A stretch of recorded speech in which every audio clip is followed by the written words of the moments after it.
Hi there, my name is Henry, I am the Haas Chap, and welcome to this episode of Haas Chat. For those people who are here not to just see my luscious locks and beautiful blue eyes, don't fret, I am not the only one here who has decided to leave his hair to Mother Nature. I have here with me Mike Amezcua, co-host of the Haas Boys Podcast. Mike, how are you doing? Good, Henry. How's it going? Yeah, Thanks good, for thanks, having man. me. Yeah, good.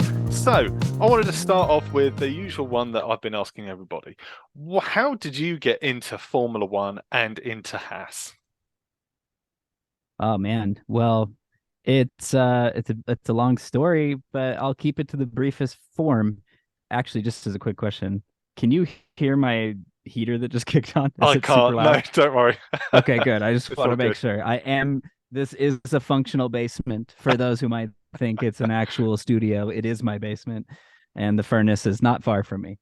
So, but no, when I was a kid, actually, there's a picture over my shoulder here that is very blurry in this video, but it's of my dad in a Toyota Celica, or as I think in the UK would be referred to as the Celica. Oh, there you go. Thank you very But much. yeah. But my dad was invited to participate in a Toyota Celebrity Grand Prix in 1998. I was 10 years old, and they drove around the streets of Long Beach on the IndyCar circuit. And it's a really cool event. Toyota used to host it. It was theirs for years. They still do it, and now it's Honda Acura that does it. But back in my childhood, it was Toyota. And anyways, it was an event that they brought together for charity, and they would take celebrities and pros, but the pros didn't have to do quite as much. But the celebrities, they would take them out to Willow Springs, which is a racetrack out in the Okay, desert, and train them, teach them how to, racing line, how to be safe, how to not crash into each other, sure. when to brake, when to shift, all that kind of stuff, and train them up for it, whatever. And 10 years old is a really pivotal age for a lot of things. Yeah, definitely. And I was already really excited and interested by racing at this point, but hadn't really like dove in with both feet. And this just absolutely ignited everything that I already kind of was interested in and became a huge fan of. And Mika Hakkinen won the world title that year, and so I became a Hakkinen McLaren fan pretty early on in my Formula One fandom. But kind of as we talked about in the podcast, it was something that was really hard to follow as a kid, especially in the U.S. There wasn't a lot of, we'll say, reasonable airtime for Formula One other than highlights. Yeah. And so it wasn't until a little later after being married that I got myself a DVR, which I don't know if in the UK they call that the same thing, but the ability to record television without a VHS. Oh, okay. Yeah, I mean, we've had some workarounds where you'd be able to record um some manufacturers, I think like Sony and Samsung and even Sharp, when Sharp still around? Anyway, Yeah. to be able to record onto something like that. I suppose the one in the States that's the probably the most well known over here is TiVo. Yeah. So TiVo was the first. And I remember that being like a big deal with the kind of a hard drive, right? As opposed to recording it to actual tape. And so once I got married and I had my own TiVo of sorts, I guess I was able to kind of record the races and watch them when I could, or stay up late and turn it on. Because even as a single guy, I guess I don't know. Maybe this is just our age group, but I'm in my 30s. So when I was a single guy, I wasn't paying for TV anywhere that I was living. So now that but moving on and getting into married life and having a house and things like that, I was like, oh yeah, I should get TV so I can watch some of the stuff I want to. So Yeah, it's actually kind of surprising. Well, it's amazing. You pay for things and you get a quality service instead of trying to yeah. pirate something or stream it illegally. I mean, I We're the used age of Napster. yeah, we definitely and the Pirate Bay and torrenting, Yeah, exactly. I've definitely been through that period of streaming races and it stops and then it cuts to a completely different race all of a sudden, and then it's merged with the Formula One, and it might be like GT3 race at the same time. Yeah. It comes back to the Formula One, and then I Parker's find not out it's past this phase yet, just for like, the is he record. not? Parker is still he's still a Torrent Bay F1 fan. So Oh, I don't know well, how he's doing it, but well, I yeah. mean, there we go. So it wasn't exactly it wasn't straight to Formula One for you. It was a start. It was a start from your father, that kind of drew you into the world of motorsport. So I mean, Yeah. you said earlier that you were drawn to Mika Hakkinen, who won the 1998 World Drivers' Championship with McLaren. So what is it? Have Yeah. you had an affiliation to McLaren and then Haas, or is it both at the same time, or is it now just Haas?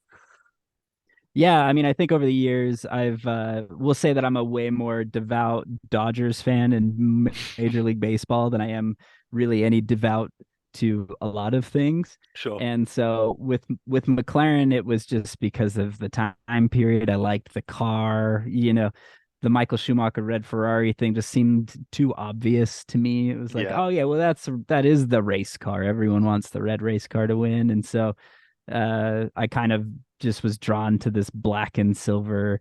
I didn't know what West was, but I do kind of miss the era of adult marketing cigarettes on the side of race cars because it just looked so cool. Because That that's what they were McLaren good at. livery at that time was awesome, wasn't it? I thought So the cool. silver and the black, yeah, definitely one of the best liveries Yeah, that it was they had. menacing. It was kind of this Lord Vader of sorts, Yeah, because you just have this like the black car versus the red car is this kind of cool, I don't know, in a Dale Earnhardt kind of NASCAR way too. So yeah, and even to kind of go along with that, NASCAR was something that I did enjoy a lot as a kid, because it was so accessible and they did a good job. The coverage was good. I definitely got into it more so even after, like, I don't know if you know who Daryl Waltrip is, but as he became an announcer, I just thought the guy was so funny. And he's just a redneck with a good sense of humor. yeah. So on the microphone every race weekend just made him enjoyable to watch. But yeah, I watched some open wheel racing with IndyCar, and I always loved sports cars, but sports cars still to this day have the worst television coverage. I don't quite get that. I'm not sure how it's still not very cool to people that Lamborghinis and Porsches and Ferraris are fighting each other in this like above factory spec, but still pretty much a road production car. I mean, it's just so cool. So, but anyways, yeah, just a blanket. I started to love motorsport. McLaren had a very cool car, and Mika I just thought was rad, and his name kind of sounded like mine. So I don't know, maybe that had something to do with it. I mean, your surname, I did. When I found out your surname, I did kind of go, Mike, I'm a race car. No, Yeah, Mike I mean, Amezcua. it might as well be. There's something about It's a there's something yeah, it's about Mexican. Finnish drivers, I think, that have this sort of attraction for just like coolness. Definitely, Mika's Yeah, definitely at the top, and then you've got Kimi Räikkönen and now Valtteri Bottas, yeah, who's totally. kind of leading the charge of Finnish drivers. I think I don't know how long Valtteri Bottas is going to be much more in Formula One. I'd like to see him go into the Audi thing when Yeah, Sauber and Alfa Romeo ends, and then it's just Sauber, and then it goes to Audi. It would be really cool to keep right. the Finnish driver tradition in Formula One for sure. Yeah, Um, totally. so you mentioned the Haas Boys podcast. So I spoke to Mike about Yeah. this on one of our previous episodes. How have you found managing and running this podcast? Oh is it a yeah. venture that's run jointly, or does one person kind of take more of a charge? Yeah, no, it's definitely, I mean, it depends because like right now it is kind of the three-way partnership of trying to make ends meet with it, because we all have very different things that are going on in our various lives. But Max and I started talking about it months before we started, and Parker right now pretty much owns the editing and sound mixing and quality. He's very big into audio production, and he does a lot of like live gigs and DJing and things like that. Max does too, but Parker is more into recording, I would say, than Max is. But they're both audio guys, and so they both kind of love that world, which has been really awesome for me because I'm a visual person. I shoot photos, I love video, and that's my full-time job is production. And so it's fun to kind of combine our worlds of profession and hobby and make something that's really really cool and really fun. And but yeah, I mean we balance a variety of different things. At times I'm doing more of the social media than the other guys. And then at times it's Max that's doing more of that. But for the most part, I would say the most consistent and the most amount of effort is probably Parker and editing the episodes and making sure that we get those files to be able to upload them each week. So, but it is just a joint venture of just trying to make it happen, and it's a lot of fun for us. And so we're I don't know, we're hoping we can keep doing it for as long as we can. Yeah, nice. I mean, I definitely feel for Parker because having to, or making the decision to do something like this that is a passion project, and to do it on a regular basis and to try and maintain that quality control. I'm nowhere near the sort of quality that you guys are on. I mean, for people who are watching now, Mike is very nicely framed. He's got lovely lighting going on and a nice lens. And Muggins over here is using a $3.99 webcam that's borrowed from his partner. I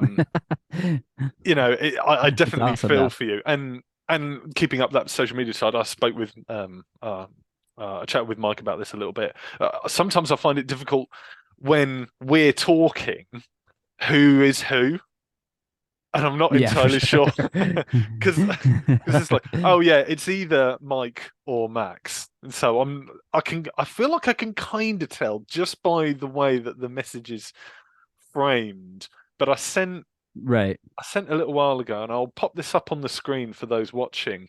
Um, um, like a celebrity comparison to each member of the Haas Boys, and I'm not sure if it was you who saw it, if I it didn't was see it. Max who saw. Okay, right. I will Yeah, yeah. later on. I will send you directly the pictures of your celebrity lookalikes. That's awesome. No, it is funny. I'm like we are all kind of in that, and I think that what's funny is that I probably respond to like I probably am the one that responds to the most people on the Instagram, but I think Max responds pretty often to at least the ones that he's responded to. Yeah, And so I think that he responds to you pretty comfortably since you guys have had even this chat sure. and he's been talking to you for a minute over Instagram. But yeah, I mean, it is kind of us two. And that Parker, his phone, I'm not sure why he has one. I don't think it works.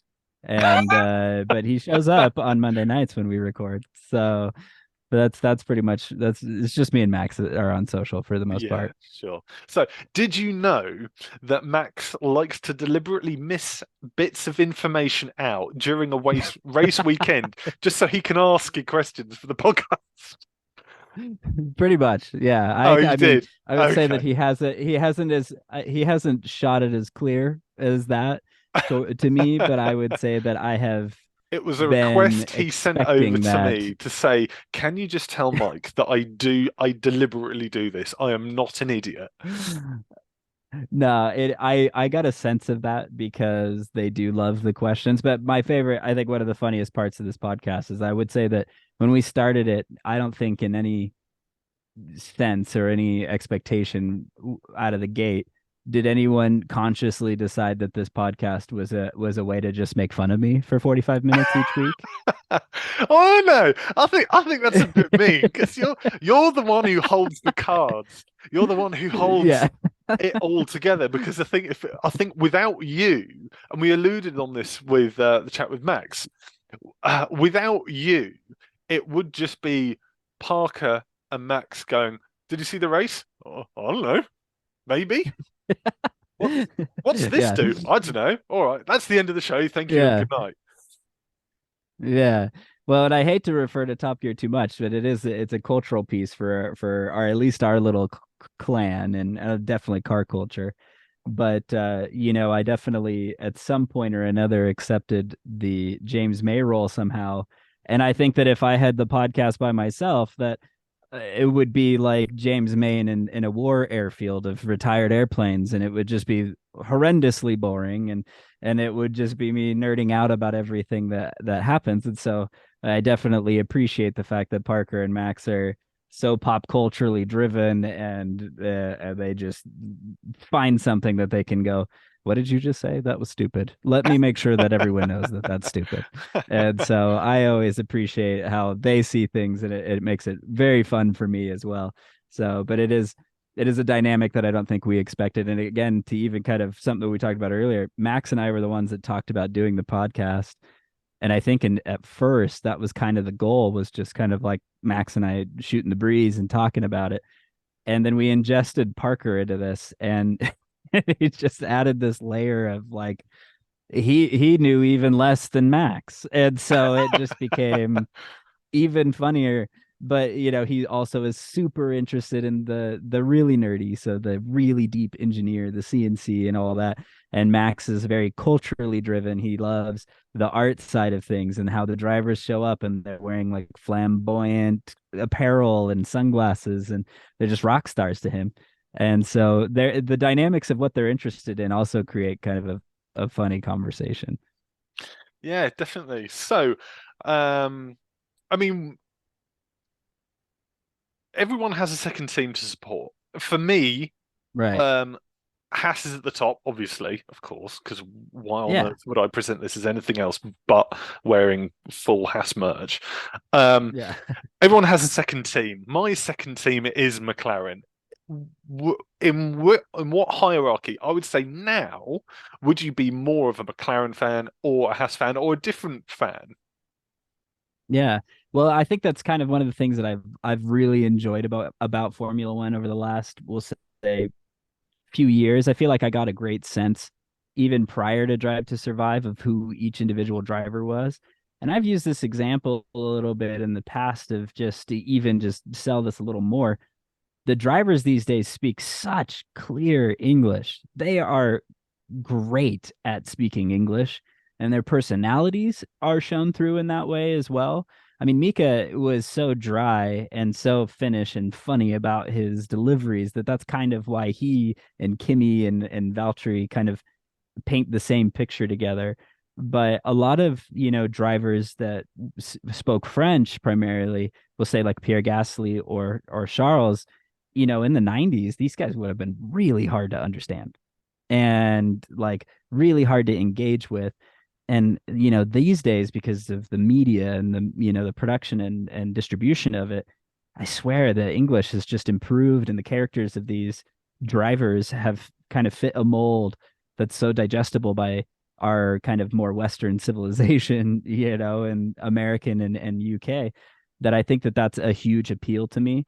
So even though Haas is my team that I root for and I cheer for, it's kind of funny that I'm more driver oriented than I am team at this Okay. stage. I think that I enjoy the sport on a level of just being able to push and succeed beyond a limit of what the car is capable of in most cases.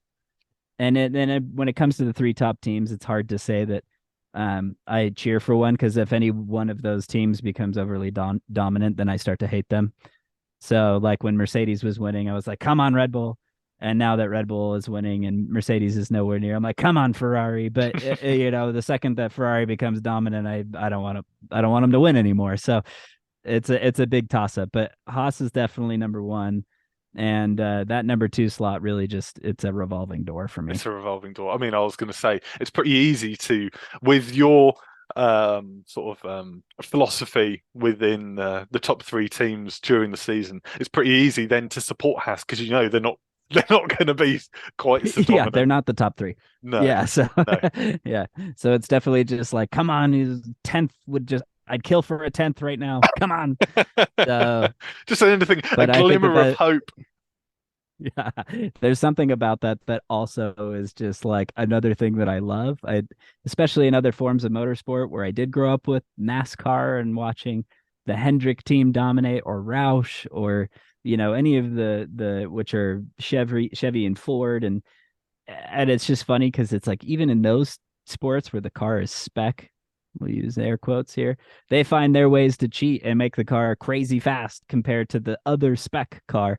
And so it's like Formula One and NASCAR. Siri just got really mad at Oh, me. I don't know how she even heard me. yeah. Outrageous. But yeah, it's wait your turn. But these other sports that are spec series are really comical because they pretend that because they're spec, they don't have these wild advantages, but they do. And it is just like Formula One in the sense of being able to be creative. And it's just there's more room in F1 to be creative with side pod design and all that stuff. So, but yeah, anyways, the revolving door of a second team is fun, but Haas is it's just fun to cheer for and see how far can we get with the team that shouldn't get any further. And I there's something about that that's just really enjoyable. Yeah, nice. So, I mean, you talk about that you seem to have more of affiliation with drivers. Do you have a particular favorite driver? Yeah, that's interesting. I I'm like lately I feel like I do find myself cheering for Carlos Sainz Jr. I just think that he's really done well with the short straw and being basically removed from teams and finding his way all the way to a top team. And then, it became kind of at least somewhat clear to some people that Mattia Binotto was really never giving a number one driver role at Ferrari. And that became part of the challenge for Charles, is that he had been there longer. He felt entitled to it. And so seeing Carlos succeed in the Ferrari alongside of what I feel like is more motivation to push Charles to win has just been something that I'm like, gosh, that guy's really against all odds at all times. And so I've been kind of just cheering for him. I mean, it's a similar story to Haas in that way, that I feel like I just continue to cheer for the guy that is the most unlikely to continue to be that good. And so that's kind of probably up there with one of my favorites. I loved Daniel, and I still love Daniel. I hope he can find his way I back think onto the everybody grid. loves Daniel. I think it's hard not to love Danny Right. Rick. Yeah, and Seb was definitely like my favorite driver for a very long time, and I'm so gutted he's gone. But one of the things that was funny is that when Sebastian was winning all the time, it was kind of like, yeah, I like Seb, but let's see Lewis get to the front, and it's just funny how that trade off gets there, or Fernando or whatever. And so it's definitely a trade-off of just like cheering for somebody who I want to succeed. But I love the personalities of Sebastian and Daniel. And then I think for driver and just showing sheer pace against the odds, Carlos is probably my next fave. Oh, nice, nice, nice, nice. So, um, so you started watching Formula One in the States at like an unusually early stage. I mean, there's a lot of people now coming to the sport from Drive to Survive, of course, and the increasing amount of reporting and journalism within Formula One, and it's really growing as a sport. Considering you're somebody who's been watching Formula One for a little bit longer than me, but a kind of a similar amount of time, do you have a particularly favorite era? Would it be from the very late 90s, or would it be from mid 2000s, or would it be from something a bit earlier, perhaps from maybe some of the classic Yeah. late 80s cars, or maybe even all the way back to year dot in 1950? Yeah, for sure. It's tough because so I love just it's funny because I say I love like the Senna story, and the documentary is great. And what's interesting is that I think Alain Prost is just rad. And I think a lot of people, because of like the Senna documentary and a lot of people being too young to know the era, and I think there's a lot of really quick to being just a Senna fan because the documentary was based on him, and it just villainizes Prost and all these things. But I think like that era is really cool. But when I read when I dig into it and I look at the finishing results and the lap times, and I become familiar with the fact that Senna dominated both of those guys dominated races lapping up to like third place. And I can't think of anything more terrible to watch than like that level of dominance is just horrendous. It's like that is not entertaining racing at all. And so, and we watched it, right? We've seen some years where Mercedes were just that far ahead. And so, but having said that, I love the screaming high revving V8s and V10 era. There's nothing that sounds cooler. And so I definitely think bits of that were for sure superior to what we have now. But I think that I would say that my favorite year that I've watched are probably a tie between two, which have just both been Lewis and battling with somebody. But 2016, where Nico won the championship, and 2021 when Max won the championship. And now this isn't because I'm cheering to be anti-Lewis. It's just that the fight was so hard and it was so brutal that the cool down room camera, which is my favorite favorite thing ever invented, is just awkward. It's just so painful to see Lewis sitting there with somebody who just really doesn't want to talk to him. And just it's just the best to me. And so I mean, my favorite visual ever is the cool down room scene where Lewis has his he picks up his Pirelli hat and he picks up second place and he throws it over to Nico, and Nico just picks it up and throws it back at Lewis. Like it's one of my favorite scenes ever. Oh, I think you might be on mute. I can't hear you. Or is that me? Yeah. I'm not on mute. Way technology. Yeah. One of my favorite bits to go along with the cool down room were the drivers' meetings when Charlie Whiting was still around, and I think I really want those to become more available. I don't know if Yeah. the FIA or F1 particularly keen on reintroducing those and putting those back into the public domain.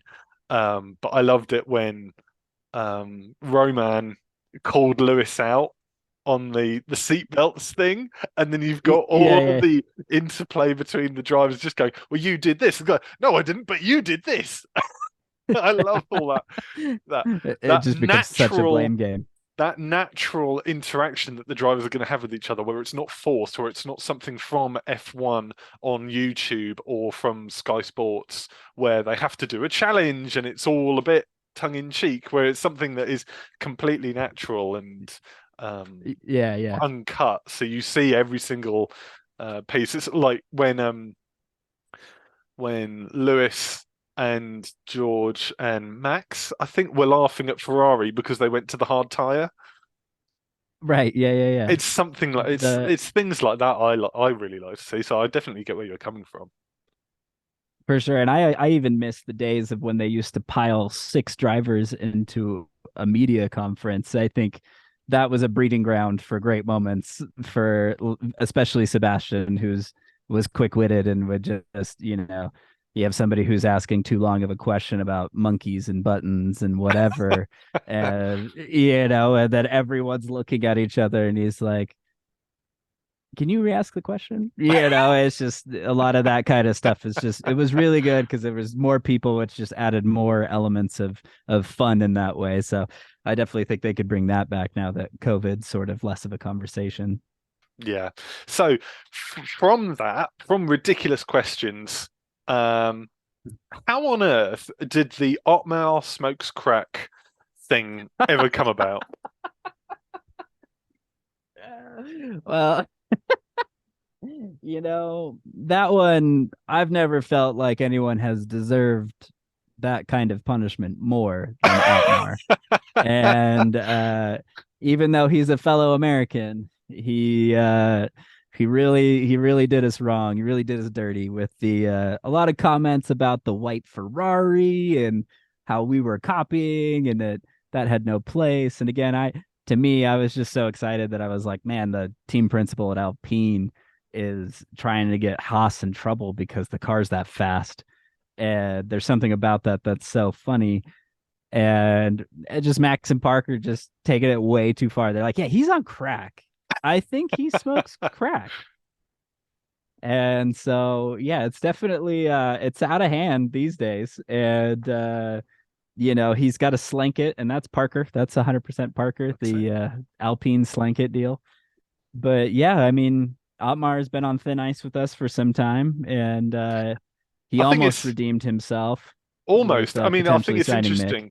There's been a few questions that you guys have been asked, and that episode where I came on your podcast for the first time, and there was that little quiz thing at the end, and you go, "Who would you rather be stuck in the lift with, Zach or Otmar?" And I found it kind of interesting that actually you'd lean towards Otmar because, from my perspective, it kind of feels like if they're kind of like the fatherly figures within Formula One, it feels like Zach is the kind take you on any sort of trip that you want. Yeah, let's go to Disneyland sort of father figure. And Otmar is the have you done your homework? Uh, where are you Yeah. going? What time will you be back?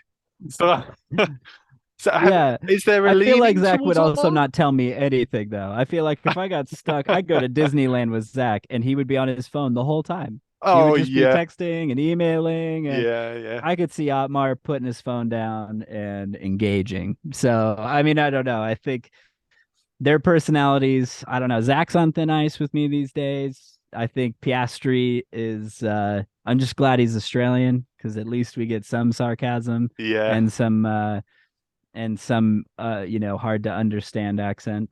But just kidding. I actually haven't heard Piastri talk. Nobody has. I'm pretty sure he But doesn't nobody speak. has. He's a He mute. doesn't speak. No, complete mute. Yeah, Yeah. yeah. In fact, I don't know. I put on an American accent for the podcast, but I'm actually Australian. Oh, So, do you? Oh, this you know is what? It's yeah. such a relief that you've said that because I'm Australian as well. It's incredible. Oh, mate, I knew it. It's, wackadoo. I knew it. It's so funny hearing you guys doing an English accent as well because it's so Yeah, Dick Van Dyke. It's really, yeah, oh, yeah. governor, hello, apples and Yeah. pears. Oh, I like myself a plate of fish and chips. Yeah.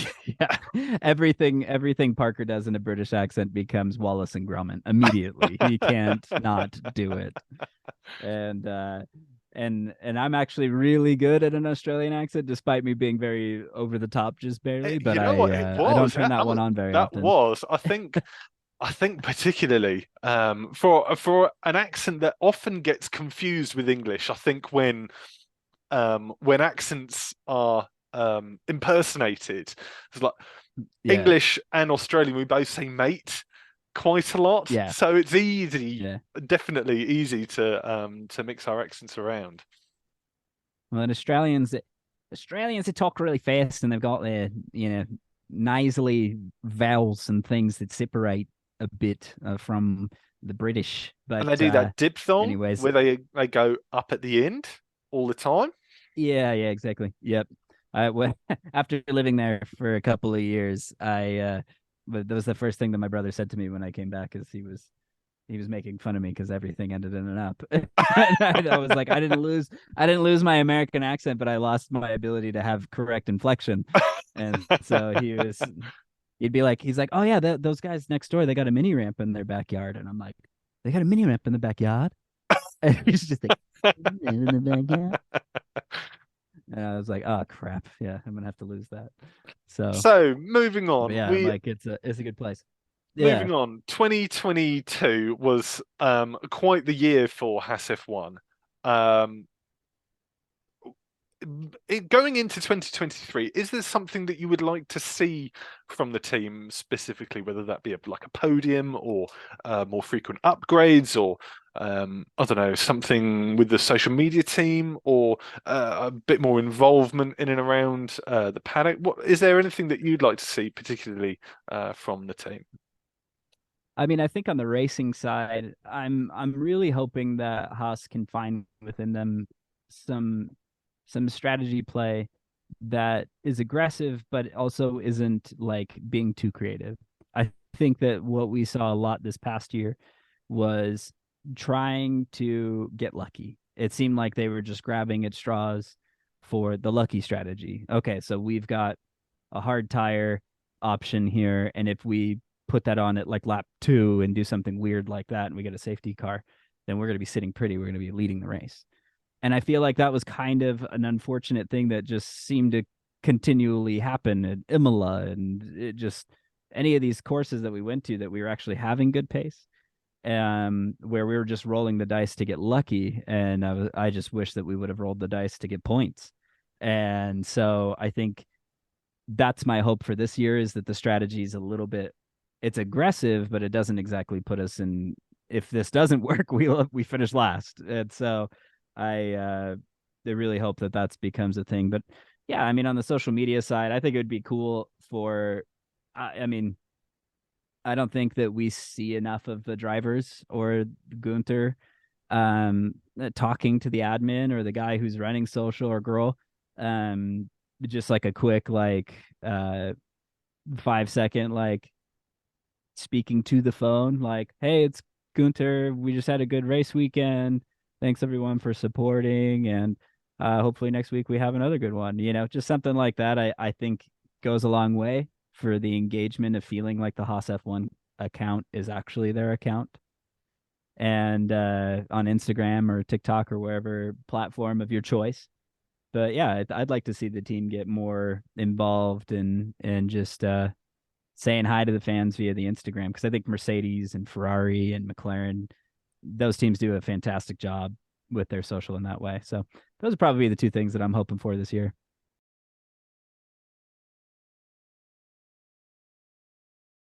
So, Mike, you've been a Formula One fan for a few years now, it's safe to say. Have you had any experiences at a race? I haven't yet. That's actually one of the things that now Max and Parker kind of almost are making fun of me for as well, because they've been to several. And so, and I haven't had my F1 debut quite yet. But yeah, no, I've been around a lot of other, again, I've been to NASCAR and IndyCar races live multiple times. Again, just for the local obtainable kind of reasons. And now that we have so many races in the States, it's definitely going to come down to me being lazy if I don't make it to one, since Vegas is 5 hours from here.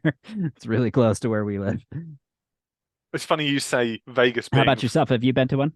You know what? I've not. I'm going. I'm going this year.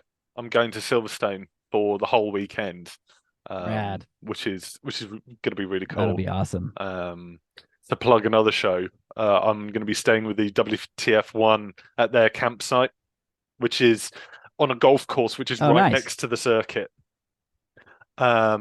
Really cool.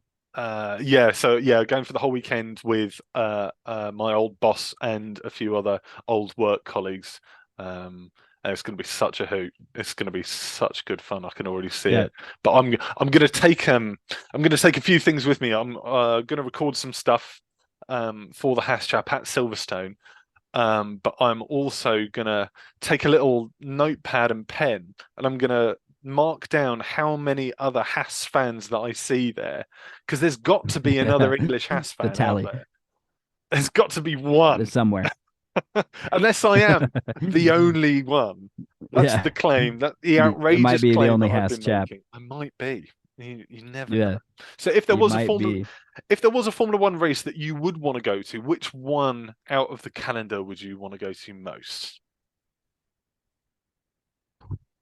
This is a great question, because there's a thing that I kind of fear out of being in an F1 race that kind of stems from my times of going to the Long Beach race, which is that a Long Beach is a really cool street circuit, and I've loved going to that. But when you go to the Long Beach circuit, it's like, yeah, I don't know, start finish line, and you sit in front of one of the corners. You kind of get this moment of like, oh, there goes the fastest car in the world. Just, and then I go back to watching the screen, and I paid to sit in the audience and watch him go past one corner and look at his screen. And this is the only argument that I'll make for a NASCAR event in person, is that when you go to NASCAR, you can see the entire track from wherever you sit. And that is part of the charm of it. I know it's kind of, again, it's like, it is only left turns, but live, the left turns are so much more to take in. You realize that the car is actually sideways and not very planted, and it's really loud and it's kind of enjoyable to watch. But yeah, I mean, I think for that reason, I have a handful of tracks that I think would be interesting to go to because they would be the ones that I think that you could see more from one location. And so I think the Red Bull Ring would be a very cool race to attend because the elevation changes. You can see some turns that are up on a hillside that are not on the start finish straight. And then if you're up on that hillside in those seats, then you can see the start finish straight and your turn. And so I think that tracks like that are interesting to me. Like Monza has like I think it's a very cool event that Parker and Max went to, but I wouldn't put it up there as one of my like goals. I think that Monaco would be interesting, of course, but I would probably wouldn't want to be down by the track. I'd rather be up in one of the like hotel balconies so I could see more of the circuit and kind of watch them go around the course. But I think that that's me. I'm like I sort of like this overall and being able to take it all in perspective as opposed to being down too close. But also, I don't know, if you move around, if I had a pit pass or something like that, then I go to any race. I'd love to see any of them in that way.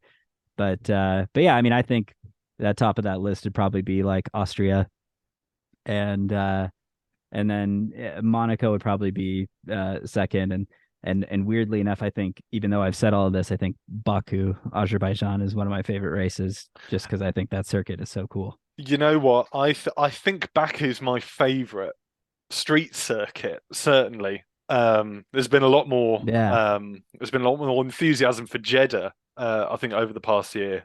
They had the amazing race between Max and Charles this year in Jeddah, where it was really right, clean right. and there wasn't any nastiness and it was just great racing. But Jeddah seems to A lot be of dicing. Yeah, for a sure. lot of dicing, but I've always had a bit of a Yeah, soft spot for Baku, and I'm not entirely sure why. Maybe it's the setting that it is that it's a bit yeah, more interesting than somewhere like Jeddah. And don't get me wrong, right, Monaco is great in my opinion because it's the jewel in the crown. It is that one that is the most revered of all of the races in the F1 calendar. But there's something I feel about Baku, that massive straight where you just can absolutely floor it. And then you've got the really tight right, bits around the old town and around the castle. Um, yeah, right. I definitely agree. Baku's It's definitely one visually of the so best ones. interesting. Yeah, and it's had, Yeah, and it's in 2021, it had one of the the most immense sort of outcomes that we ever had in a race for that entire right. year, where you had Seb Yeah, Vettel in P2, Lewis with yeah. that magic button thing, and Max and The Lance brake magic. decided, Yeah, and Max and Lance just deciding to go, no, not anymore, into the barrier. yeah, totally. Yeah. I know that race is one of my favorites from that year. And I think that it is kind of the new Monaco, which is so interesting because the cars are too big for Monaco these days to make that race terribly interesting. But that doesn't mean that I don't love Monaco and that doesn't mean that I wouldn't want to see, any of these cars go flying through the tunnel. So I mean it's definitely still up there of something I'd want to see, but Baku is an underrated street circuit in my opinion. And Jeddah is great, but Jeddah was a purpose-built street circuit of sorts. And so this sort of synthetic street circuit is cool and I like it, but I also have this like, but you guys don't have a castle in the middle of this Hmm. thing. There's this missing organic history piece of what makes Monaco special that Baku has. And I dig that a lot. I think that's what makes that one so cool. Yeah, definitely. I will say though, Jeddah, in my opinion, is 100,000 times better as a circuit than Miami was. Yeah. As an American, there's a lot of things I can make fun of from Miami. And mainly the first one being that it's in Miami, which Parker would kill me for because he loves Miami. Oh, does he? Yeah. Well, you know what? He loves Florida. Well, we've done a little bit of this already on today's show, but I'd like to sign us out from the end of this episode with a bit of a request, if you wouldn't mind. We've done some impersonations already. I would like to hear, Yes. Mike Amezcua, your impersonation of Gunter Steiner. Oh, he's the hardest one for me. I can't do the Gunter very well, but it's just oh gosh. I don't know what would I even say. Uh well, you've got to see this is going to be a much better year for us this year. Uh we we've got the new sponsor and Gene, he trusts me, I trust him. And we MoneyGram. You got to see it. Ferrari going to it's going to be good. I feel like that dipped into some sort of like central region in France at some point. That was Yes. great. That's what I'm saying. I'm horrible at it. It's because like Parker said, he's the Wikipedia of accents. I don't know how to nail Gunter, but I know that he does like to hold just a lot of so I think I leaned into that as much as I could.